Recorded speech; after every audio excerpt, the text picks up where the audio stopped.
தெரியும் நம்முடைய கவனத்தை எப்படி திசை திருப்பணும் அப்படின்னு சொல்லி. ஆமென். அப்ப ஆண்டவருக்கு நாம் முக்கியத்துவத்தை கொடுக்கிறவர்களாய் இருந்தால் அவர் அளவின் ஆசீர்வாதங்களை நாம் பூரணமாய் காண முடியும். ஹல்லேலூயா. சொல்லுங்க ஹல்லேலூயா. அநேக வார்த்தைகள் பேசணும்னு மனசுல இருந்தாலும் அதுக்கு நேரம் இல்லை, இடமும் இது இல்லை. அதனால தொடர்ந்து நான் பேசி வருகிறதான அந்த தலைப்பின் கீழே பேச உங்களுடைய கவனத்தை திருப்பும்படிக்கை கேட்டுக்கொள்கிறோம். விசுவாசம் நல்ல எல்லாருடைய கவனமும் இங்கதான் இருக்கணும், சரிங்களா? அப்ப ரொம்ப முக்கியமான ஒரு விஷயம். ஏன்னா இப்ப ஏன் சாம் பேசுறதை கேட்கணும் அப்படி கிடையாது. ஆண்டுடைய வார்த்தை ஒன்றை கூட தவற விட்டுறக்கூடாது, அதான் எண்ணம், சரிங்களா? இப்ப தேவனுடைய வார்த்தை தான் பாருங்க, சத்தியத்தை அறியும் பொழுது விடுதலைக்கான வெற்றிக்கான வாழ்க்கையின் வழி இதுவாக இருக்கிறது. ஹல்லேலூயா. சொல்லுங்க ஹல்லேலூயா. இன்னைக்கு நிறைய முக்கியமான சத்தியங்களை உங்களுக்கு நான் சொல்ல போறேன். அதுக்கு முன்பாக ஒரு பின்னணியால் முதலாவது விசுவாசம் என்றால் என்ன அப்படின்னு ஆரம்பித்தோம். விசுவாசத்தினால் நமக்கு கிடைக்கிற ஆசீர்வாதங்கள் என்ன கேட்டோம். எபிரேயர் 11ஆம் அதிகாரம் 8ஆம் வசனத்திலிருந்து ஆபிரகாமின் ஆசீர்வாதம் எப்படிப்பட்டதா இருக்கிறதுன்னு ஆரம்பித்து ஆபிரகாமின் அழைப்பு, அவனுடைய பின்னணி, ஆண்டவர் எப்படிப்பட்ட நிலைமையிலிருந்து அவனை கொண்டு வந்தாரு, எப்படி அவனை அவருடைய பிள்ளையாய் மாற்றினாருங்கிற காரியத்தை பேசினோம். அதுக்கப்புறம் ஆபிரகாமுக்கு தேவன் அவனை பிரித்தெடுத்ததின் விஷயத்தில் நம்முடைய ரட்சிப்பு எப்படி தொடர்புடையதா இருக்கிறது அப்படின்னு பார்த்தோம். அதுக்கப்புறம் போன வாரம் இல்லை, அதுக்கு முன்னாடி வாரம் 7 நான் ஸ்டேட்மெண்ட்ஸ், நான் ஐவில் ஸ்டேட்மெண்ட்ஸ், 7 வார்த்தைகளை தேவன் ஆபிரகாமுக்கு 7 ஆசீர்வாதங்களை எப்படி கொடுத்தார், அந்த ஆசீர்வாதத்தோடு நமக்கு எப்படி தொடர்பு இருக்கிறது என்று நாம் பார்த்தோம். இன்னைக்கும் அந்த 7 ஆசீர்வாதங்களில் ஒரு வார்த்தை, முக்கியமான ஒரு வார்த்தையை பார்க்க இருக்கிறோம். ஆதியாகமம் 12ஆம் அதிகாரம் 3ஆம் வசனத்தின் கடைசி பகுதி வாசிங்க. ஆதியாகமம் 3ஆம் அதிகாரம் 12ஆம் அதிகாரம் 3ஆம் வசனத்தின் கடைசி பகுதியை பூமியில் உள்ள வம்சங்கள் எல்லாம் உனக்குள் ஆசீர்வதிக்கப்படும் என்றார். பூமியில் உள்ள வம்சங்கள் எல்லாம் உனக்குள்ளே ஆசீர்வதிக்கப்படும் என்றார். இது ஆபிரகாமுக்கு தேவன் கொடுத்ததான ஆசீர்வாதம். இந்த ஆசீர்வாதம் எப்படிப்பட்ட ஒரு ஆசீர்வாதம்னா, இது அதாவது இது ஆபிரகாமினாலே கிடைக்கிற ஒரு ஆசீர்வாதம் கிடையாது. ஏன்னா ஆபிரகாம் அவ்வளவு பெரிய ஆளு இல்ல. ஆனா ஆபிரகாம் மூலமாய் ஒருவர் வருவார். அவராலே வருகிற அவருடைய கிரியையினாலே, தியாகத்தினாலே, அவருடைய என்ன சொல்றதுங்க, அவருடைய வாழ்க்கையிலே அவர் செலுத்துகிறதான பலியாலே ஆபிரகாமிலும் பெரியவராய் இருக்கிற அவர் நிமித்தமாய் நமக்கு அல்லது பூமியில் உள்ள எல்லா வம்சங்களும் ஆசீர்வதிக்கப்படும் என்றதான அந்த வார்த்தை தான் நாம் பார்க்க இருக்கிறோம். அல்லேலூயா. ஆதியாகமம் 3ஆம் அதிகாரம் 15ஆம் வசனத்துல முதல்ல நாம் பார்த்த இந்த வசனத்துல அதுக்கு முன்னாடி பாருங்க, ஆதியாகமம் 12:3 யார் இருக்கிறது? பூமியின் வம்சங்கள் சொல்லும்போது அதுல இயேசு இருக்கிறார். ஆமென். இயேசு கிறிஸ்துவின் பாடு இருக்கிறது, இயேசு கிறிஸ்துவின் மரணம் இருக்கிறது, இயேசு கிறிஸ்துவின் உயிர்த்தெழுதல் இருக்கிறது, இயேசு கிறிஸ்து கொண்டு வருகிற விடுதலை இந்த ஆதியாகமம் 12:3 இருக்கு. அது எப்படின்னா இன்னைக்கு நான் பார்க்க போறேன். ஹல்லேலூயா. சொல்லுங்க ஹல்லேலூயா. ஆமென். அப்ப அதுக்கு முன்னாடி ஆண்டவர் ஒரு வார்த்தையை சொல்றாரு. ஆதியாகமம் 3:15 முதல் முறையாக ஆண்டவர் ஸ்திரீயின் வித்துக்கும் உன் வித்துக்கும் பகை உண்டாக்குவேன். ஆண்டவர் என்ன சொல்லல, ஒரு குடும்பம் அப்படின்னு சொன்னா ஆணின் வித்தை தான் பேசுவாங்க. வேற முழு உலகத்தை எடுத்து பார்த்தாலும் மேன் சீட் அதுதான் பார்ப்பாங்க. ஆனா இங்க ஆண்டவர் அழுத்தமாக சொல்லுகிறார், ஒரு ஸ்திரீயின் வித்து அப்படின்னா ஆணுடைய துணை இல்லாமல் வரப்போகிறதான தேவ பரிசுத்த ஆவியானவரால் உருவாக போகிற அந்த ஒரு சத்தியத்தை சொல்லி கீழே பார்த்தீங்கன்னா அந்த ஸ்திரீயின் வித்திலிருந்து வருகிற ஒருவர் என்ன பண்ண போறாரு? உலகத்தினுடைய பாவங்களை சுமந்து தீர்க்க போகிறாரு. நீ அவருடைய காலை என்ன பண்ணுவ? நசுக்குவாய். அவர் உன் தலையை நசுக்குவார்னு சொல்லி காலை நசுக்கிறத சிலுவையின் மரணத்தை குறிக்கிறது. இயேசுவினுடைய மரணம் அதை அங்க காண்பிக்கிறது. அவனுடைய தலை நசுக்கப்படுகிறத எதை குறிக்கிறதுனா இயேசு கிறிஸ்து சிலுவையிலே ஜெயம் எடுக்கிறதை குறிக்கிறது. பிசாசன் தலை நசுக்கப்படுகிறது.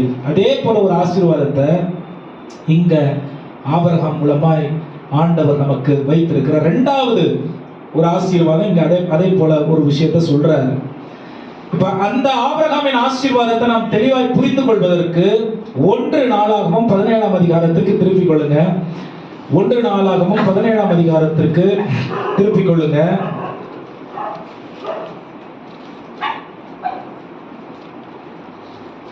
ஒரு சம்பவம் இருக்கிறது. தாவீது எப்படிப்பட்ட ஒரு மனுஷனாய் இருக்கிறான், ஆண்டவருக்கு எப்படி, ஆண்டவருடைய இதயத்திற்கு ஏன் அவன் ஏற்றவன் என்று வேதம் சொல்லிக் கொடுக்கிறது என்று நாம் பார்க்க முடியும். ஆபிரகாமுக்கு கொடுத்த ஆசீர்வாதம் எப்படிப்பட்டதா இருக்கிறதோ அந்த ஆசீர்வாதத்தை கொஞ்சம் புரிந்து கொள்வதற்கு இந்த பகுதி நமக்கு உதவியாய் இருக்கும். 17ஆம் அதிகாரம் 1ஆம் வசனம். நிறைய வசனங்களை நீங்க வாசிக்க போகிறோம். வாசிக்க. தாவீது தன் வீட்டிலே வாசமாய் இருக்கிற போது, தாவீது தன் வீட்டிலே வாசமாய் இருக்கும் பொழுது பாருங்க, நிறைய இது நான் சொல்ற வசனங்களை மட்டும் வாசிங்க. இங்க இதனுடைய பின்னணி கவனிங்க.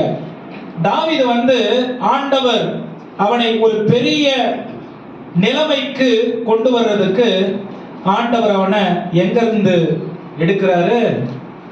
எங்கிருந்து ஆண்டவர் எடுக்கிறாரு?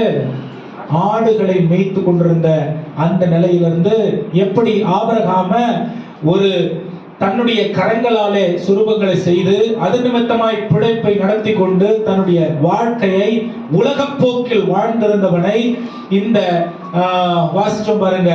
ஏசாயா 51ஆம் அதிகாரத்துல வாசிச்சோம். என்ன வாசிச்சோம்? கற்பாறையிலிருந்து வெட்டி எடுக்கிறத போல உன்னை நானு வெட்டி எடுத்த, நீ மறுபடியும் கற்பாறையோடு ஒட்டி வாழ முடியாதுங்கிற அளவுக்கு உலகத்திலிருந்து உன்னை எப்படி நாம் பிரித்து எடுத்தங்கிறத ஆபிரகாமுக்கு ஆண்டவர் சொன்னாரோ அதே போல தாவீதுக்கு இங்க சொல்றாரு. என்ன சொல்றாரு? எப்படி அவன் ஆடுகள் பின்னே அலைந்து கொண்டிருந்த அவனை ஆண்டவர் தெரிந்து கொண்டு அவனை அழைத்து அவனை பெரிய ஜாதியாக்கி அவனுடைய வம்சத்தில் வந்தவர்களையும் ஆசீர்வதித்து எப்படி இந்த தாவீதை ஒரு சிங்காசனத்தில் அமர்த்தியிருக்கிறார் என்று, இது தேவனே இந்த தாவீதுக்கு செய்திருக்கிறார் என்ற காரியத்தை தேவன் நினைவூட்டுகிறத பார்க்கிறோம். ஆனால் தாவீதுக்கு என்னன்னா எவ்வளவு ஒரு நல்ல எண்ணம் பாருங்க. நல்ல கவனிங்க. தாவீதுக்கு எவ்வளவு ஒரு நல்ல எண்ணம் பாருங்க. அவன் நல்ல ஒரு பெரிய வீட்டை கட்டி அவனுடைய வீடு நல்ல சுகபோகமா இருக்கிறத அவன் பார்த்தாலும் அதில் அவனுக்கு சந்தோஷம் இல்லை. தாவீது தனக்கென்று ஒரு வீடு, ராஜா வீடு எப்படி இருக்கும்? ராஜாவுடைய வீடு எப்படி இருக்கும்? பக்கத்துல பார்த்து எல்லாம் கொஞ்சம் நம்ம வீடு மாதிரி தான் இருக்கும். ஏன்னா நம்ம எல்லா வசதியும் வச்சு கட்டுறோம், அப்படிதாங்க. நமக்கு வசதி வேணும். வசதி இல்லாம நமக்கு இருக்க முடியறதில்ல. சர்ச்சில் சோஃபா போடணும்னு ஆசை தான், என்ன பண்றது? வசதி இல்லையா? அந்த அளவுக்கு வசதி நம்ம செய்ய முடியாது. என்ன சொல்ல வர தெரியுமா? அவ்வளோ பெரிய ராஜா, அவ்வளோ பெரிய சிங்காசனத்துல இருக்கிறவன், அவ்வளோ பெரிய அரண்மனையில் வாழ்கிறவன், அவனுடைய உள்ளத்துல என்ன தெரியுமா எண்ணம்? அவருடைய உள்ளத்துல என்ன எண்ணம்? வாசிங்க 17ஆம் அதிகாரம் 1ஆம் வசனம். தாவீது தன் வீட்டிலே வாசமாயிருக்கிற போது அவன் தீர்க்கதரிசியாகிய நாத்தானை நோக்கி, பாரும், நான் கேதுரு மர வீட்டிலே வாசம் பண்ணுகிறேன், கர்த்தருடைய உடன்படிக்கை பெட்டியோ திரைகளின் கீழ் இருக்கிறது என்றார். சொல்றாரு, நான் பெரிய அரண்மனையில வாசம் பண்றேன், என் வீடு இருக்கிறதுலே பெரிய வசதியான ஒரு நிலைமையில் கட்டப்பட்ட ஒரு வீடா இருக்கு. ஆனால் தேவனுடைய வீடு எப்படிப்பட்ட இடத்துல இருக்கிறான்? திரைகளின் கீழ் இருக்கிறது, ஒரு டென்ட்ல இருக்குது. என் மனசு கேட்க மாட்டேங்குது. தேவனுடைய வீடு குறைவுள்ள நிலையில் இருக்கிறது. தேவனுடைய வீடு சர்ச். பக்கத்துல பார்த்து சொல்லுங்க, சபை. ராஜாவுடைய உள்ளம் செட்டில் ஆக மாட்டேங்குது. நான் நல்லா இருக்கேன், ஆனா என் தேவனுடைய வீடு நல்லா இல்ல. எனக்கு ஒரு மாதிரி இருக்கு. எனக்கு எப்படி ஒரு நல்ல வீடு நான் கட்டி இருக்கணும், அதே போல என்னுடைய தேவனுடைய உடன்படிக்கை பெட்டி இருக்கிற இடமும் நல்ல ஒரு பெரிய மகிமை பொருந்தியதான ஒரு வீடா இருக்கணும். ஹல்லேலூயா. எத்தனை பேருக்கு அந்த ஆசை இருக்கு? என் வீடை கட்டுறேன் பாஸ்டர், ஃபர்ஸ்ட் என் வீடை ஒரு 4 மாடி கட்டிட்டு அப்புறம் பார்க்கலாம் அதெல்லாம். ஆமென். அரண்மனையில வாழலாம், மனசு ஆண்டவருடைய வீட்டுல இருக்குது. ஆமென். அரண்மனையில வாழலாம், மனசு. ஏன்? உன்னுடைய பொக்கிஷம் எங்க இருக்குதோ, உன்னுடைய வீடு, உன்னுடைய இதயம். ஏன் ஆண்டவரை தாவீது என்னுடைய இதயத்திற்கு ஏற்றவன் சொன்னார் தெரியுமா? அவனுடைய இதயம் எப்பவுமே ஆண்டவரை நோக்கி பார்க்கிற ஒரு இதயமாய் இருந்தது. ஆலயத்தில் இருக்கும்போது மட்டும் இல்ல, ஆமென். ஜப கூட்டங்கள் இருக்கும்போது மட்டும் இல்ல, ஜபங்கள்ல கலந்து கொள்ளுகிற நேரத்துல மட்டும் இல்ல. எப்ப இருக்கு? எப்பொழுதும் அவனுடைய இதயம் ஆண்டவரை நோக்கி இருக்கிறதுனால அவனுடைய வீடு, அவன் வீட்டில் இருக்கும் பொழுதும் தேவனுடைய வீட்டை குறித்து எண்ணம் கொள்ளுகிறவனாய் இருக்கு. இதனுடைய ஆசீர்வாதம் எப்படிப்பட்டதா இருக்குது நீங்க பின்னாடி பாருங்க. 2வது வசனம் படிக்க வேணாம். என்ன சொல்றாரு? நாத்தான் என்ன சொல்றாரு? தாவீதை நோக்கி, உன்னுடைய இதயம், உன்னுடைய எண்ணம் என்ன சொல்லுதோ அதை போல நீ செய்ய, ஆண்டவர் உன்னோட கூட இருக்கிறாரு. ஆனா அன்னைக்கு நைட்டு நாத்தான் போய் தூங்க போறாரு. ஆண்டவர் நாத்தான் பேசுறாரு. என்ன சொல்றாருன்னா, போய் தாவீது கிட்ட இத சொல்லு அப்படி. 4வது வசனம் வாசிங்க. நீ போய் என் தாசனாகிய தாவீதை நோக்கி, கர்த்தர் சொல்லுகிறது என்னவென்றால், நான் வாசமாயிருக்க நீ எனக்கு ஆலயத்தை கட்ட வேண்டாம். நான் வாசமாயிருப்பதற்கு நீ எனக்கு ஆலயத்தை கட்ட வேண்டாம். ஆண்டவருக்கு பிடிக்கலன்னெல்லாம் கிடையாது. தாவீது ஆண்டவருக்கு வீடை கட்டுறது தாவீதுக்கு பிடிக்கலன்னெல்லாம் கிடையாது. பின்னாடி நீங்க பாத்தீங்கன்னா அவர் ரொம்ப சந்தோஷப்படுறாரு. அவனுடைய எண்ணத்தை குறித்து, அவன் நினைத்ததை, அவன் எதிர்பார்த்ததை, அவன் வாஞ்சித்ததை குறித்து ரொம்ப சந்தோஷப்படுறாரு. ஆனா இப்ப ஆண்டவருடைய மனதுல வேற ஒரு எண்ணம் இருக்கு. என்னன்னு பார்க்க போறோம். வாசிங்க 5வது வசனம். நான் இஸ்ரவேலை வரப்பண்ணின நாள் முதற்கொண்டு இந்நாள் வரைக்கும் நான் ஒரு ஆலயத்திலே வாசம் பண்ணாமல், ஒரு கூடாரத்திலிருந்து மறு கூடாரத்திற்கும், ஒரு வாசஸ்தலத்திலிருந்து மறு வாசஸ்தலத்துக்கும் போனேன். நான் சகல இஸ்ரவேலோடும் உலாவி வந்த எவ்விடத்தில் ஆகிலும், நான் என் ஜனத்தை மேய்க்க கற்பித்த இஸ்ரவேலின் நியாயாதிபதிகளில் யாதொருவனை நோக்கி, நீங்கள் எனக்கு கேதுரு மரத்தால் செய்யப்பட்ட ஆலயத்தை கட்டாதிருக்கிறது என்னவென்று யாதொரு வார்த்தை சொன்னது உண்டோ? இப்போதும் சொல்றாரு, நீ எனக்கு ஒண்ணு செய்யணும் அப்படிங்கிற எண்ணம் நான் கொடுத்திருந்தாலும், என்னுடைய எண்ணத்தை நீங்க நிறைவேற்றணுங்கிறது தான் என்னுடைய விருப்பம்னு ஆண்டவர் சொல்றாரு. என்ன சொல்றாரு? ஆண்டவர், நான் இதை செய்யறேன். நிறைய நேரத்துல சின்ன சின்ன விஷயத்துக்கு ரொம்ப செட்டில் ஆயிடணும்ல. சின்ன சின்ன விஷயத்த ஒரு 1000 ரூபாய் ஆண்டவருக்கு நான் கொடுக்க வேண்டும் என்று பொருத்தனை பண்ணியிருக்கிறேன். ஆமென். அதே 1000 ரூபாய் துணி வாங்குறதுக்கு நமக்கு நம்ம அப்பா அம்மா கூப்பிட்டா நம்ம மூஞ்சி மாறிடும். மாறதா இல்லையா? உண்மையை சொல்லுங்க, மாறதா இல்லையா? 1000 ரூபாய் பொருத்தனை செய்திருக்கிறேன். ஆமென். ஆனா அதே 1000 ரூபாய் நம்ம அப்பா அம்மா நமக்கு துணியை வாங்கி, என்ன இது சொல்றோமா இல்லையா? ஆமென். அப்ப தேவனுடைய வீட்டிற்கும் தேவனுக்கும் நம் மனதில் நாம் கொடுத்து வைத்திருக்கிற இடம் என்னவா இருக்கிறது, எப்படிப்பட்டதா இருக்கிறது என்று உணர வேண்டும். ஹல்லேலூயா. நம்மள நம்ம எங்க வச்சிருக்கோம், ஆண்டவரை நம்ம எங்க வச்சிருக்கிறோங்கிறத நாம் உணர வேண்டிய தேவை இருக்கிறது. ஆமென். எத்தனை பேர் புரியுது நான் சொல்றது? ஆமென். நம்முடைய விருப்பங்களை நம்ம எந்த இடத்துல வச்சிருக்கிறோம், தேவனுடைய எதிர்பார்ப்பை நம்ம எந்த இடத்துல வச்சிருக்கிறோங்கிறத புரிந்து கொள்ள வேண்டிய தேவை இருக்கிறது. ஆண்டவர் என்ன தெரியுமா சொல்றாரு?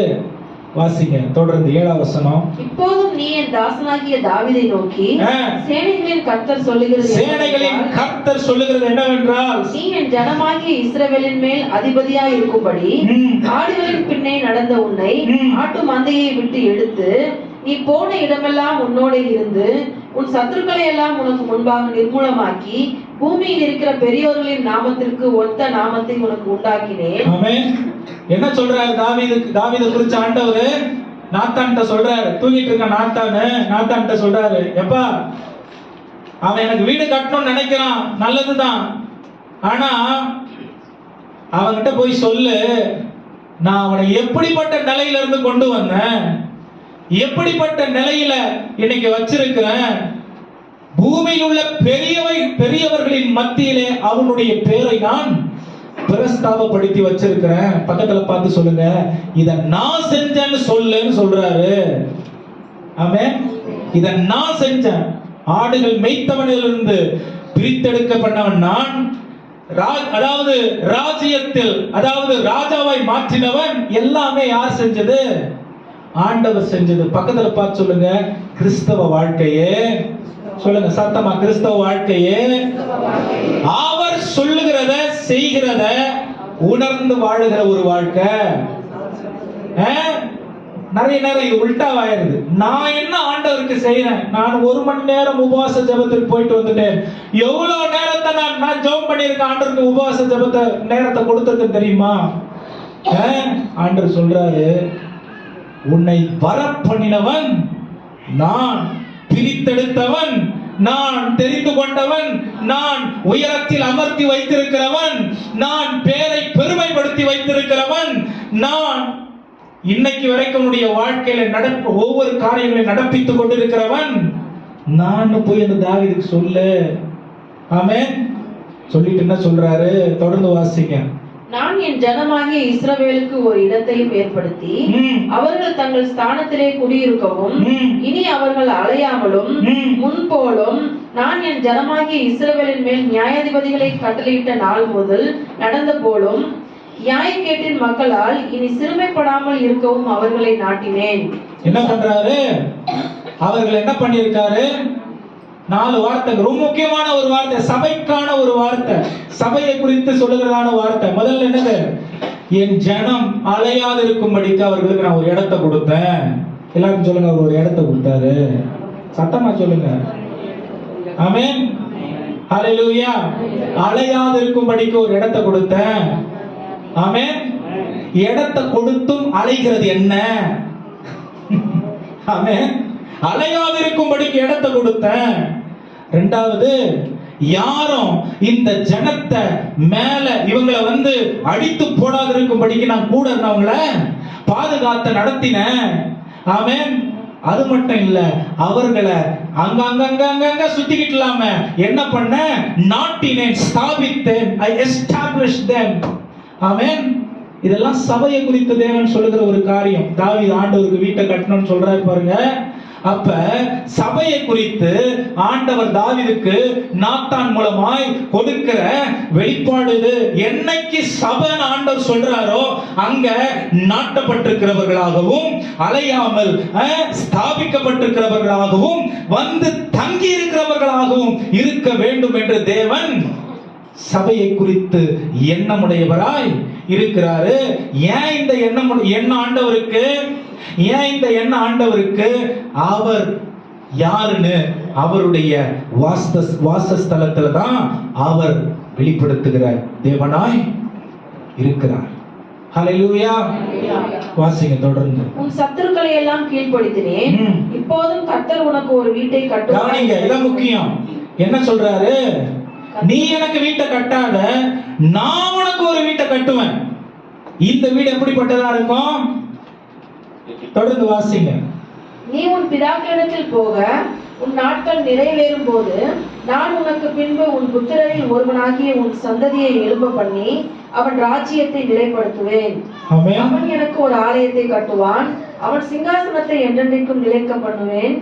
நான் அவனுக்கு பிதாவாய் இருப்பேன், அவன் எனக்கு குமாரனாய் இருப்பான்.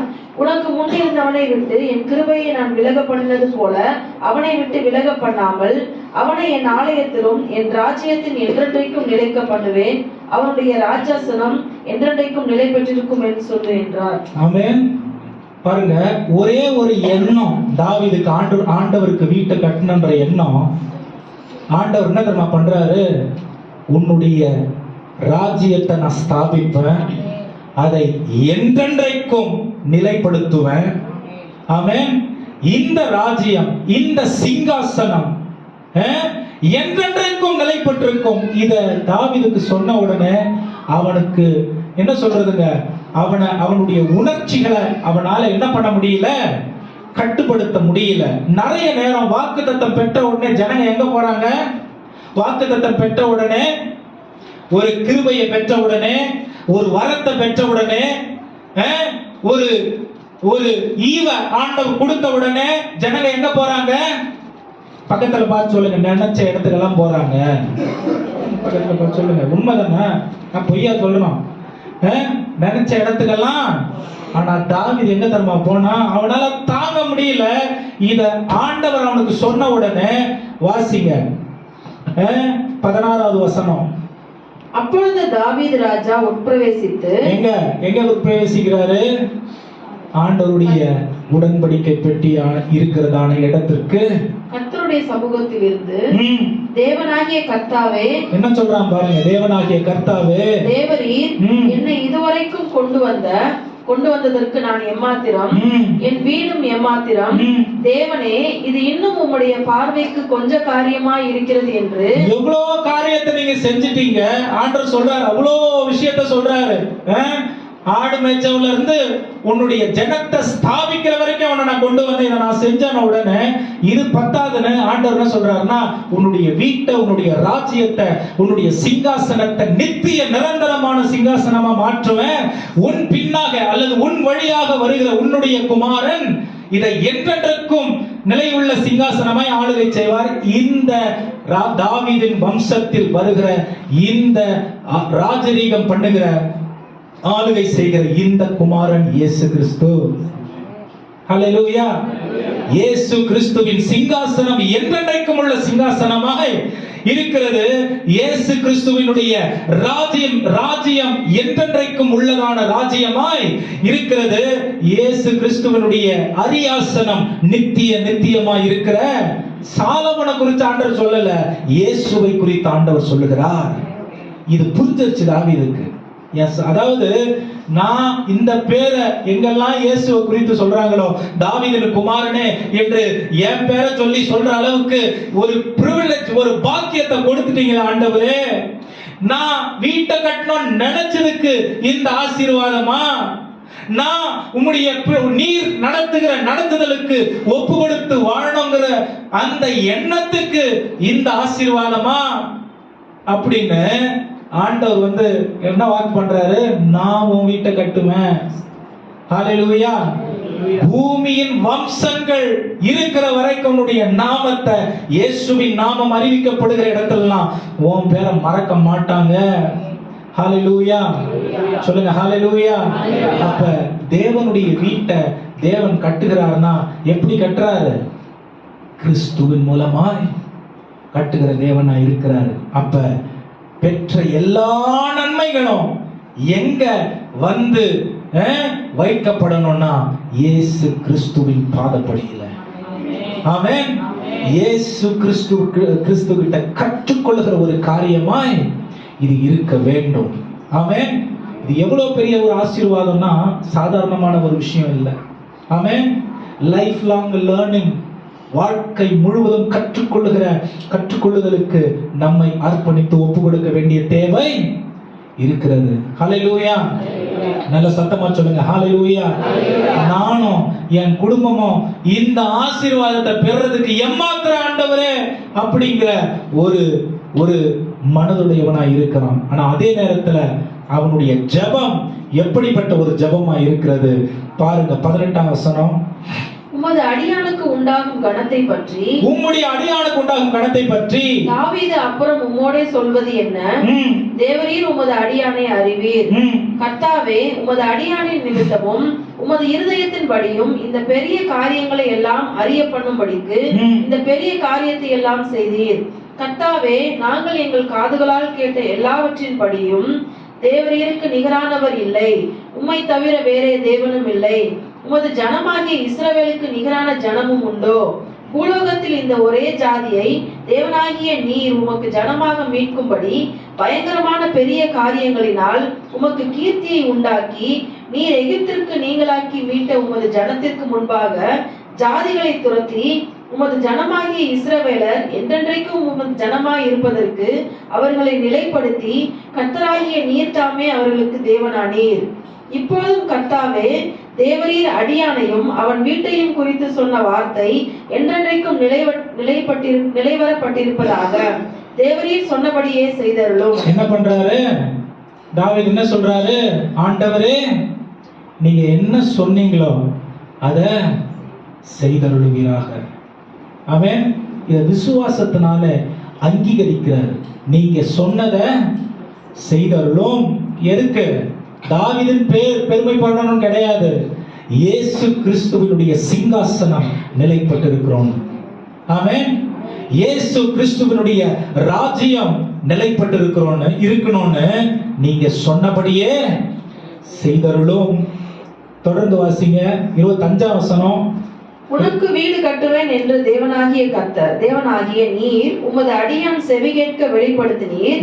ஆகையால் உமக்கு முன்பாக விண்ணப்பம் பண்ண உமது அடியானுக்கு மனதைரியம் கிடைத்தது. என்ன பண்றாரு இப்ப?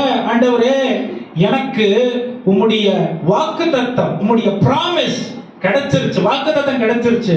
உம்முடைய நோக்கம் என்னன்னு தெரிஞ்சிருச்சு, உம்முடைய சித்தம் என்னன்னு எனக்கு தெரிஞ்சிருச்சு.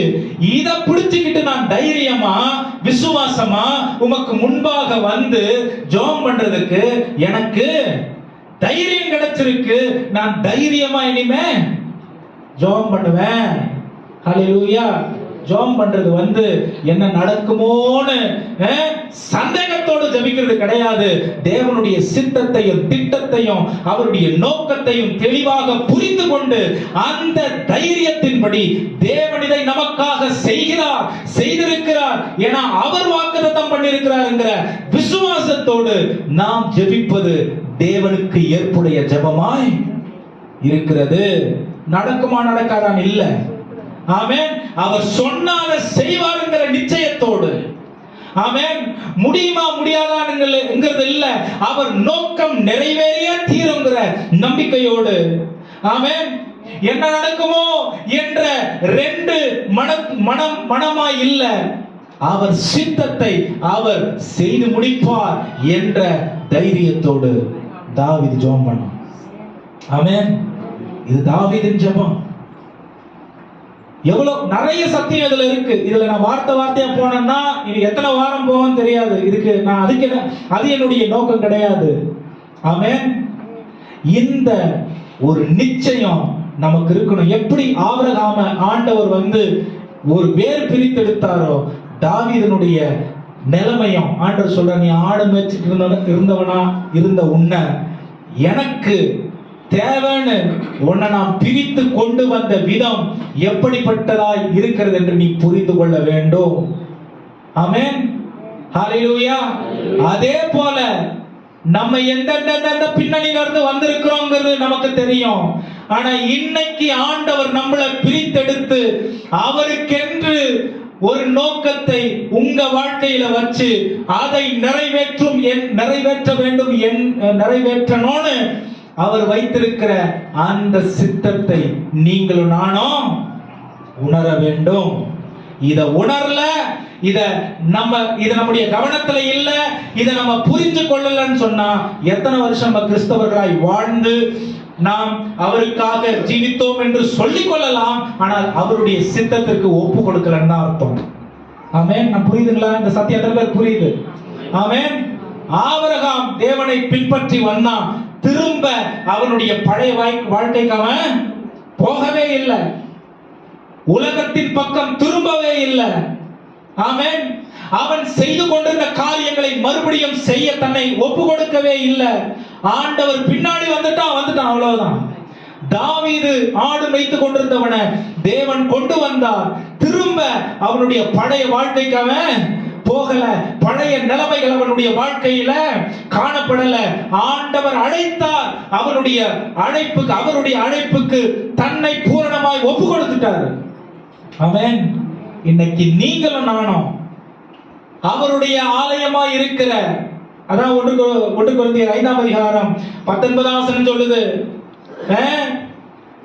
நீங்கள் நானும் பரிசுத்த ஆவியானுடைய ஆலயமாய் இருக்கிறீர்கள் என்று அறிவீர்களான்னு அந்த வசனம் சொல்லுது.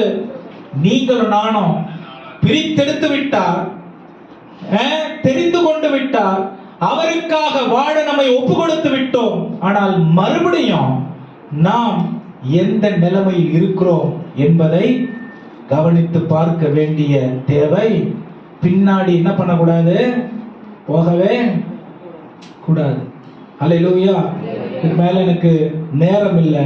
இதை தொடர்ந்து நான் பின்னாடி பார்க்கலாம். அதுக்கப்புறம் ஆபிரகாமுடைய விசுவாசம் எப்படிப்பட்டதா இருந்தது என்று தேவன் நமக்கு ஆபிரகாமுடைய வாழ்க்கையை கொண்டு கற்றுக் கொடுத்தார். ஆபிரகாமுடைய விசுவாசம் எதனால் உண்டானதா இருக்கிறது? கீழ்ப்படிதலாலே உண்டானதாய் இருக்குது. அவனுக்கு எதுவுமே தெரியாது. ஒண்ணு தெரியும், அவர் கூப்பிட்டாரு, அவர் பின்னாடி வந்துட்டேன், எல்லாத்தையும் அவரு நடத்தினாரு. ஆபிரகாம் ஆண்டவராகிய இயேசு கிறிஸ்துவை பார்த்தாரா? சொல்லுங்க. ஆபிரகாம் ஆண்டவராகிய இயேசு கிறிஸ்துவை பார்த்தாரா இல்லையா? சொல்லுங்களேன். பார்த்தாரா? யோவான் 8:56. யோவான் 8:56 வாசிங்க. இயேசு கிறிஸ்துவை பார்த்தார். பிதாவாகிய ஆபிரகாம் என்னுடைய நாளை காண ஆசையா இருந்தான். இயேசு கிறிஸ்து சொல்றார் என்றார். உங்களுடைய பிதாவாகிய ஆபிரகாம் என் நாளை காண ஆசையா இருந்தான், அதை கண்டு களி கூர்ந்தான். ஹல்லேலூயா. ஒரே ஒரு வாழ்க்கை பிரியமானவர்களே, ஒரே ஒரு வாழ்க்கை தான். எல்லாரும் இயேசுவை காண ஆசையாய் இருந்தார்கள். வாஞ்சை உள்ள ஒவ்வொருவரும் கீழ்ப்படிதல் உள்ளவர்களாய் இருந்தார்கள். கீழ்ப்படிந்த எல்லாரும் தேவனுக்கு அர்ப்பணித்தவர்களாய் இருந்தார்கள். தேவனுக்கு அர்ப்பணித்த எல்லாரும் நாட்டப்பட்டவர்களாய் இருந்தார்கள். நாட்டப்பட்டவர்கள் மகிமைப்படுத்தப்பட்டார்கள். மகிமைப்படுத்தப்பட்டவர்கள் தேவனை கண்டு அவருடைய நடத்துதலின்படி வாழ்ந்தார்கள். ஆமென். நீங்களும் நானும் கூட தேவனுடைய வீட்டிலே நாட்டப்பட்டிருக்கிறவர்களாய் இருக்கிறவர்கள், ஒன்று கூட சேர்க்க வைக்கப்பட்டிருக்கிறவர்கள் என்ன பண்ணணும்? சொல்லுங்க, என்ன பண்ணணும்? இயேசுவை, அவருடைய சாயலை வெளிப்படுத்தி வாழ்வதற்கு, இருளான உலகத்திற்கு வெளிச்சமா ஆண்டவர் யாரை வச்சிருக்காரு? எல்லாரும் சொல்லுங்க, எங்களை தான் வச்சிருக்காரு. நல்ல சத்தமா சொல்லுங்க. இருளான உலகத்திற்கு ஆண்டவர் எங்க வச்சிருக்காரு? யாரை வச்சிருக்காரு? யாரை வச்சிருக்காரு? நம்மளதான் வச்சிருக்காரு. ஆமென். நம்ம எந்த நிலையில இருந்தாலும் சரி, அதே நிலையில இருக்கணுங்கிறது ஆண்டவருக்கு விருப்பம் இல்லை. நம்ம எந்த நிலையில இருந்தாலும் சரி, அவர் ஒரு நிலையில கொண்டு வரணும்னு அவர் யோசித்து வைத்திருக்கிற அந்த அவருடைய விருப்பத்திற்கு நம்மளை ஒப்பு கொடுக்க வேண்டியது தேவையானதாய் இருக்கிறது. ஹல்லேலூயா. ஆபிரகாம் ஒப்பு கொடுத்தான். தேவன் சொன்னதை அவனுடைய வாழ்க்கையில் அவர் நிறைவேற்றினார். தாவீது ஒப்பு கொடுத்தான். தேவன் சொன்னதை அவனுடைய வாழ்க்கையில் அவர் நிறைவேற்றினார். ஆமென்.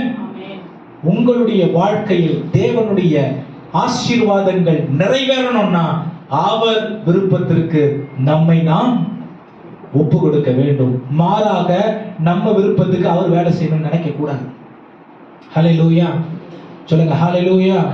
சொல்லுங்க ஹல்லேலூயா. தாவீது ஒரு வாக்கு தத்தத்தை புரிஞ்சிச்சு புரியலங்கிறது ரெண்டாவது. அவனுக்கு தேவனுடைய வார்த்தை வந்த பொழுது அவன் போன இடம் தேவனுடைய வீடு. ஆமென். பெரிய வாக்கு தத்தம். அவன் அதுக்கப்புறம் கவலைப்பட வேண்டிய அவசியமே இல்லை. அவன் எதை குறிச்சும் நினைச்சு பார்க்க வேண்டிய தேவையே இல்லை. ஏன்னா ஆண்டவர் சொல்லிட்டாருன்னா அதை நிறைவேற்றிடுவார் அவனுக்கு தெரியும்.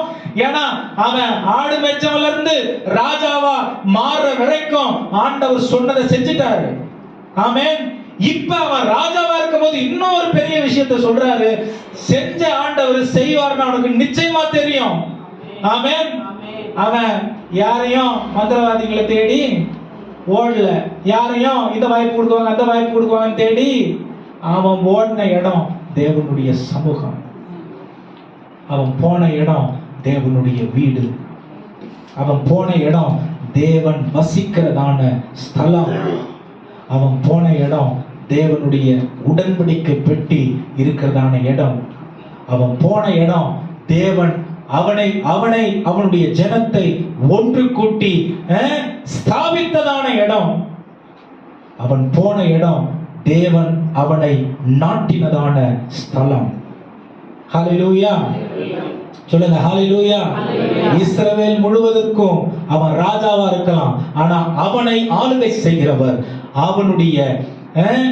அவனை வழிநடத்தினதான உடன்படிக்கை வைக்கப்பட்டிருந்ததான இடம், ஸ்தலம். ஆமென். இஸ்ரவேல் முழுசா அவன் ராஜாவா இருக்கலாம், ஆனா உண்மையாய் ஆளுகை செய்தவர் தேவன். ஆமென். நான் எவ்வளவு பெரிய ஆளா இருக்கலாம், எவ்வளவு வரம் பெற்ற ஆளா இருக்கலாம், எத்தனை வருஷம் அனுபவம் உள்ள ஆளா இருக்கலாம், என்கிட்ட இல்லாத காரியம் இல்லாமல் இருக்கலாம், ஆனால் என்னை ஆளுகை செய்ய வேண்டியவர் என்னுடைய தேவன். ஆமென். எல்லாருக்கும் அது மட்டும்தான் எண்ணமா, உணர்வா, அர்ப்பணிப்பா இருக்க வேண்டும். ஆமென். இது மாறிடுச்சுன்னா சுயம் வந்துடும், மாம்சம் வந்துடும். இதே 8ஆம் அதிகாரத்துக்கு உங்களுக்கு வீட்டுல நேரம் தான் 36ஆம் வசனத்துல இருந்து 59ஆம் வசனம் வரைக்கும் வாசித்து பாருங்க. பரிசேயர்களுக்கு சதுசேயர்களுக்கு ஆண்டவராகிய இயேசு கிறிஸ்து என்ன சொல்றாரு தெரியுமா? உங்களுடைய தகப்பன் வேற, என் தகப்பன் வேறன்னு சொல்றாரு. உங்களுடைய பிதா பிசாசுன்னு சொல்றாரு, என்னுடைய தகப்பன் பரலோக தேவனுடைய தகப்பன் சொல்றாரு. வேறனை வேறு பிரித்து காட்டுறாரு. அங்கதான் சொல்றாரு, நீங்க ஆபிரகாமின் குமாரர்களா இருந்தால் உங்களுடைய தகப்பனும் என்னுடைய தகப்பனும் ஒரே தகப்பனா இருந்தா நீங்க என்ன பகைக்க மாட்டீங்க, என்ன நேசிப்பீங்கன்னு சொல்றாரு. ஆமென். அது மட்டும் இல்லாம நீங்க ஆபிரகாமின் தகப்பன் சொல்றீங்க, நான் ஆபிரகாமுக்கு முன்னாடி இருந்தவன் சொல்றாரு. ஆபிரகாம் என்னை காண ஆசையா இருந்தான், என்னை கண்டான்னு சொல்றாரு. ஆமென். இவங்களுடைய ரியாக்ஷன் என்ன தெரியுமா? என்ன தெரியுமா பண்ணாங்க? கல் எடுத்துக்கிட்டாங்க இவர் அடிக்கிறதுக்கு. என்ன பண்றாரு இவரு? அங்க மறைஞ்சிடறாரு. 59ஆவது வசனம் தான் சொல்லுது. ஆமென். கேவலமா இயேசு கிறிஸ்துவை திட்டாங்க. அங்க இயேசு கிறிஸ்து சொல்றாரு, ஸ்திரீயின் வித்து, உன் வித்துக்கும் ஸ்திரீயின் வித்துக்கும் பகை உண்டாக்குவேன். ஆணுடைய துணை இல்லாம உன் வித்திலிருந்து வருகிறவன் பிறப்பான், அவன் உலகத்தினுடைய பாவங்களை சுமந்து தீர்க்கிற தேவாட்டுக்குட்டியா இருப்பான்னு சொல்லி வேதம் சொல்லுது. இங்க வந்து இயேசு கிறிஸ்துவ அசிங்கமா திட்டுறாங்க. நீ எப்படி பிறந்தவன்னு எங்களுக்கு தெரியாதா? நாங்க ஆபிரகாமின் குமாரன் குமாரத்தி. ஆமென். தேவனுடைய வாக்குத்தத்தத்தை கேவலப்படுத்துறாங்க. ஆனா இயேசு கிறிஸ்து என்ன சொல்றாரு? இன்னும் வேலை வரல, மறைஞ்சிடறாரு அந்த இடத்துல இருந்து. ஆனா அங்க நிறைவேற வேண்டிய சத்தியம் நிறைவேறினது. ஹல்லேலூயா. 2 வழி ஆண்டவர் வச்சிருக்காரு. ஒண்ணு, மற்றவங்களுடைய குறையே பார்த்து குறை சொல்லி இந்த பரிசேயர்கள் சதுசேயர்களை போல வாழுகிற ஒரு வாழ்க்கை. இன்னொன்னு, பரலோக தேவன் என்னுடைய வாழ்க்கையில் வைத்திருக்கிற நோக்கத்தை நிறைவேற்றுவதற்கு சபையில் நாட்டப்பட்டு சபையிலே தேவன் எனக்காய் அவருடைய திட்டத்தை நிறைவேற்றுவதற்கு என்னை ஒப்புக் கொடுக்கிற ஒரு வாழ்க்கை. ஆமென். என் இஷ்டத்தை நான் நிறைவேற்றிக்கலாம், தேவனுடைய இஷ்டத்தை நிறைவேற்ற என்ன நான் ஒப்புக் கொடுக்கலாம். ஆமென். கல்வாரி சிலுவையிலே இயேசு கிறிஸ்து மரிப்பதற்கு முதல் ஆதாரம் எங்க ஆண்டவர் சொன்னாரு? ஏவாள் கிட்ட. 2வது ஆதாரம் 22ஆம் அதிகாரம் ஆதியாகமத்துல ஆண்டவர் சொல்றாரு. ரொம்ப அழகா இருக்கு. 11ல இருந்து 18 வரைக்கும் நீங்க வாசிச்சு பார்த்தீங்கன்னா உங்களுக்கு தெரியும். எனக்கு இப்ப தெரியும் ஆபிரகாம் நீ எனக்கு பயப்படுறேன்னு நீ எனக்கு முதலிடத்தை கொடுக்கறன்னு எனக்கு இப்ப தெரியும் அப்படின்னு சொல்லிட்டு என்ன சொல்றாரு, உன் குமாரன் எனக்கு வேணாம். இங்க தாவீதுக்கு சொல்றாரு, நீ எனக்கு வீட்டை கட்டாத, நான் உனக்கு வீட்டை கட்டுவேன். அங்க ஆபிரகாமுக்கு சொல்றாரு, உன் குமாரன் எனக்கு வேணாம், என் குமாரனை உனக்கு நான் அனுப்புவேன். பல வருஷத்துக்கு பிறகு உன்னுடைய சந்ததியிலிருந்து என்னுடைய குமாரனை உனக்கு நான் அனுப்புவேன். அதற்கு ஆதாரமாக இங்க ஒரு ஆட்டுக்கடா சிக்கி இருப்பாரு. உன் மகனை கொன்னு அவனால உன் சந்ததி ஆசீர்வதிக்கப்பட நினைக்காத. என் மகனை கொல்றதுக்கு ஏன் அடையாளமா இந்த ஆட்டை நான் அனுப்புறேன், அதை பலி செலுத்து. ஆமென். இயேசுவை கண்டு அவன் கீழே இறங்கி வரும்போது அவனுடைய மனநிலை என்னவா இருந்திருக்கும் பாருங்க. ஆமென். இயேசுவினுடைய தியாகத்தை ஆபிரகாமுக்கு தேவன் வெளிப்படுத்தின அந்த வெளிப்பாடு இங்க ஆண்டவர் ஆபிரகாம் பலி செலுத்துவானா செலுத்த மாட்டாங்கிறது கிடையாது. அது கிடையாதுங்க கதை. ஆபிரகாம் இயேசுவை கண்டு கொள்ள வேண்டும். எந்த சத்தியத்தை ஆபிரகாமுக்கு வெளிப்படுத்துறதுக்கு தான் ஆண்டவர் தன்னை கொண்டு போய் தன்னுடைய ஒரே குமாரனை கொடுக்கிறதுக்கு. எப்படி நீ ஆயத்தமா இருக்கியா இல்லையா, எனக்கு பயப்படுறியா, பயப்படுறது நான் நடுங்கிறது இல்லை, ஐயோ என் பிள்ளைய கொல்லலன்னா அவர் கொண்டாருன்னா என்ன பண்றது, அந்த மாதிரி இல்லை. நீ எனக்கு கொடுக்க வேண்டிய உன்னுடைய முதலிடத்தை எனக்கு கொடுத்துடுறியா? ஆமென். அதன் விளைவாய் உன்னுடைய கீழ்ப்படுதலின் மூலம் உன்னுடைய பிள்ளை ஆண்டானை எனக்கு பலி செலுத்துவியாங்கிறத ஆண்டவர் ஆபிரகாமுக்கு வெளிப்படுத்தி, உன்னுடைய ஒரே குமாரன் இல்ல, என்னுடைய ஒரே குமாரனை இந்த பூமியின் ரட்சிப்புக்காக கொடுப்பேன்னு காட்டுறதுக்காக ஆபிரகாமுக்கு இந்த சுவிசேஷம் அறிவிக்கப்பட்டது. ஆமென். உலகத்தில் சிறந்த சுவிசேஷம் ஆபிரகாமுக்கு அறிவிக்கப்பட்டது. அந்த வசனம் எங்க இருக்கு? 12:3 இருக்கு. உன் நிமித்தமாய் உன் சந்ததியிலிருந்து உன் நிமித்தமாய் உடைய சந்ததிகளை நான், இந்த பூமியின் சந்ததிகளை நான் ஆசீர்வதிப்பங்கிறது கிறிஸ்துவுக்குள்ளே தேவன் வைத்திருக்கிற ஆசீர்வாதம். ஆமென். கிறிஸ்துவுக்குள்ளே தேவன் வைத்திருக்கிற ஆசீர்வாதம். இன்னைக்கு நீங்கள் நானும் இப்படிப்பட்ட மேன்மையான ஒரு சத்தியத்தை அறிந்து மேம்போக்கா இருக்க முடியாது. ஹல்லேலூயா. கேர்லெஸ்ஸா, மேம்போக்கானா கேர்லெஸ்ஸா இருக்க முடியாது, கேர்ஃப்ரீயா இருக்க முடியாது. ஏன் முடியாது? தாவீது பைபிள் சொல்லுது, ஆகாமிய கூடாரங்களில் வாசமாய் இருப்பதை பார்க்கிலோ உம்முடைய பிரகாரங்களில் வாசல் இருக்கிறது எனக்கு மேன்மையான ஒரு காரியம். நீங்களும் நானும் தேவனுடைய ஆலயத்தை என்னவா புரிஞ்சு வச்சிருக்கோமோ அந்த அளவுக்கு தான் நம்முடைய குடும்பமும் நம்முடைய சந்ததியும் ஆசீர்வதிக்கப்படும். அண்டர்ஸ்டாண்டிங்ல தான் இருக்கு. அண்டர்ஸ்டாண்டிங்ல தான் ஃபெய்த் வரும். ஆமென். ஃபெய்த்ல தான் ஆக்ஷன் வரும். ஆமென். அண்டர்ஸ்டாண்டிங் இவ்வளவு இருந்துச்சுன்னா ஃபெய்த் அதோட சின்னதா இருக்கும், ஆக்ஷன் அதோட சின்னதா இருக்கும். இன்னைக்கு செயல்படவே முடியல அப்படின்னா எனக்கு புரிஞ்சிக்க முடியுது எந்த அளவுக்கு அண்டர்ஸ்டாண்டிங் இருக்கு, எந்த அளவுக்கு ஃபெய்த் இருக்கு. ஆமென். ரொம்ப ரொம்ப முக்கியமான ஒரு சத்தியம் பிரியமானவர்களே. சும்மா ஒன்னும் ஆண்டவர் நம்மளை பிரித்தெடுக்கல, பெரிய நோக்கம் உண்டு. சும்மா ஒன்னும் நம்மளை தெரிந்து கொள்ளல, பெரிய நோக்கம் உண்டு. அதை அவர் தான் வெளிப்படுத்தணும், அவர் தான் நிறைவேற்றணும், அவர் தான் அதுல மகிமைப்படணும். நம்ம என்ன பண்ணணும்? கீழ்ப்படிந்து ஒப்பு கொடுக்கணும். ஹல்லேலூயா.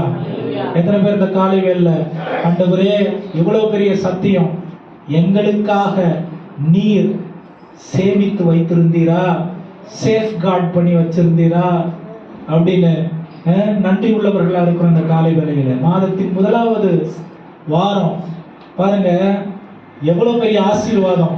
எனக்கு நேரடி தொடர்பு இருக்கு இயேசு கிறிஸ்துவின் மூலம். எவ்வளவு பெரிய ஆசீர்வாதம். தாவீதின் குடும்பத்தில் நானும் ஒரு அங்கம், ஆபிரகாமின் குடும்பத்தில் நானும் ஒரு அங்கம். இயேசு கிறிஸ்துவினாலே இது நடந்தது. ஆமென். இயேசு கிறிஸ்துவினாலே இது நடந்தது. அப்படின்னா என்ன? அந்த தாவீதின் குடும்பத்துல தேவன் வைத்திருக்கிற ஆசீர்வாதம் எனக்கு சொந்தம். ஆபிரகாமின் ஆசீர்வாதத்திற்கு நான் சுதந்திரவாளி. ஆசீர்வாதம்னா என்ன? இயேசுவை அறிகிற அறிவு. ஆமென். ஆசீர்வாதம்னா என்ன? இயேசுவால் நடத்தப்படுகிற ஒரு வாழ்க்கை. ஆசீர்வாதம்னா என்ன? அவருடைய வீட்டிலே நாட்டப்பட்டிருக்கிற ஒரு அனுபவம். ஆமென். ஹல்லேலூயா. சொந்த வீட்டுல பெரிய ராஜ்யத்துல இல்லாத ஒரு சந்தோஷம் தேவனுடைய வீட்டுல அந்த தாவீதுக்கு கிடைச்சது. ஆமென். ஒருவேளை இங்க இந்த தேவனுடைய வீட்டுல இந்த சந்தோஷம் உங்களுக்கு தாவீதுக்கு கிடைச்ச அந்த சந்தோஷம் கிடைக்கலையா? உங்களுடைய ஆவிக்குரிய வாழ்க்கைய ரட்சிப்பை ஆராய்ந்து பார்க்க வேண்டிய ஒரு நேரம் இது. நீ காலம் செல்லாது. சும்மா நம்ம வாயிலேயே கதை சொல்லிட்டுலாம் இருக்க முடியாது. நீ காலம் செல்லாது. உள்ள ரெட்ரோஸ்பெக்ஷன் இருக்கணும். உள்ள ஆராய்ந்து அறிகிற அந்த அறிவை பரிசுத்த ஆவியானவர் எனக்கு கொடுக்கணும். இனியும் நான் எல்லாத்தையும் சொல்லிக்கிட்டு அப்படியே மேலோட்டமா மேனேஜ் பண்ணிக்கிட்டு போக முடியாது. என்னுடைய வாழ்க்கை பூரணமா தேவனுடைய வீட்டில் நாட்டப்பட்டிருக்கணும். ஆமென். ஒரே வழி நாம் விடுதலையாய் வெற்றியாய் வாழ்வதற்கு தேவனுடைய ஆளுகைக்கு நம்மை அர்ப்பணிப்பது மட்டும்தான். கண்களை மூடி கர்த்தரை நோக்கி பார்க்கலாம். சொல்லுங்க, ஆண்டவரே, என் மீதிலே வைத்திருக்கிற நோக்கம் அது பெரியது. தாவீதுக்கு கொடுத்த அந்த வாக்குத்தத்தம் கிறிஸ்துவின் நிமித்தமாய் எனக்கும் அது சுதந்திரமாய் இருக்கிறது. ஆபிரகாமுக்கு கொடுத்த அந்த வாக்குத்தத்தம் கிறிஸ்துவின் மூலமாய் எனக்கும் சுதந்திரமாய் இருக்கிறது. ஆண்டவரே, அது ஒரு பெரிய அந்தஸ்து இல்ல, ஒரு பெரிய பாக்கியம். உம்முடைய நாமத்தை சுமப்பது, உம்முடைய பிள்ளை என்ற அடையாளம். ஆண்டவரே, இந்த உலகத்திற்கு வெளிச்சமாய் இருப்பது, உம்முடைய பிரித்தெடுத்தல், உம்முடைய ரட்சிப்பு, உம்முடைய ரத்தம் சிந்துதல், உம்முடைய தியாகம், உம்முடைய ஆண்டவரே சிலுவை பாடு மரணம் எங்களுக்கு அந்தஸ்தை சம்பாதிக்கலாம். ஆண்டவரே, அது ஒரு பெரிய பாக்கியத்தை, உம்முடைய பிள்ளை என்கிற ஒரு பாக்கியத்தை கொடுத்திருக்கிறது. காலை வேளையை அர்ப்பணிக்கிறோம். 2 கரங்களையும் வானத்திற்கு நேரம் உயர்த்தி உங்களை நீங்க பூரணமா அர்ப்பணிக்க முடியுமா? அந்த காலை வேளையில